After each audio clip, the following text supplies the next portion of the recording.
ভালো এটুকু দে। গাইস দেখো আজ কি বানাচ্ছে রিয়া, কি বানাচ্ছিস একটু বলে দে। মোমো হ্যাঁ, মোমো মোমো। আজ ম্যাডাম মোমো বানাচ্ছে, এই যে সেটা পুরো রেডি করছে। এখানে কি কি রয়েছে, কি কি চিকেন, আছে? ধনেপাতা, পেঁয়াজ, এই আদা রসুনের পেস্ট দিই। कैसे कैसे लोग रहते हैं यार यहाँ দেখো কি কি রান্না বাবা। একটুখানি দে না আদা রসুনের পেস্ট ওখানটা চামচে।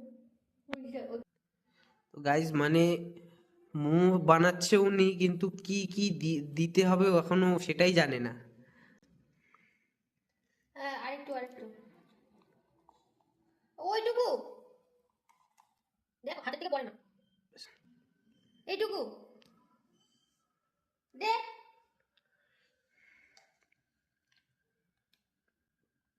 বলে ভিখারি চেক একটু করেছি। কি আর বলবো। ওইটা ওখানে না। তো গাইস তোমরা তো দেখলে রিয়া এখন মোমো বানাচ্ছে, এখন আর ভিডিও করলাম না। মোমো হওয়ার পর তোমাদেরকে দেখাবো যে মোমোগুলো কেমন হয়েছে, আর আদৌ এগুলো মোমোর মতন হয়েছে না অন্য কিছু হয়েছে সেটা পরে দেখা যাবে। মানে আমি ওয়েট করছি জাস্ট, এখন ও স্টিম দেবে তারপর দেখা যাবে কি হয়। দেখো এই জন্য কিছু করে খাওয়াতে নেই, নিজে তো কাজ করার ভয়তে চলে যাচ্ছিস রুমের থেকে। তো চলো দেখা যাক। A few moments later. Momo হয়ে গেছে রেডি। কিছু মানে মোমোটা একটু কালো হয়ে গেছে, জানি না কেন একটু কালো হয়ে গেছে, কেন কালোটা হয়েছে? আটা দিছি তাই। ময়দার বদলে আটা দিয়েছে তাই কালো হয়ে গেছে। হ্যাঁ তা আমি ভুলে। আর কি কোথায় আছে না, নাই মামার থেকে কানা মামা ভালো, তাই যেটা পেয়েছি ওটাই খাই। খা দেখ। তুই খা। আই থিঙ্ক ভালোই হয়েছে, দেখে তো ভালোই লাগছে।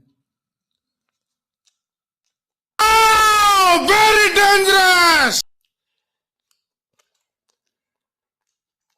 ভালোই হুম, ভালোই লাগছে খেতে, কিন্তু ফাটামো মরেছে।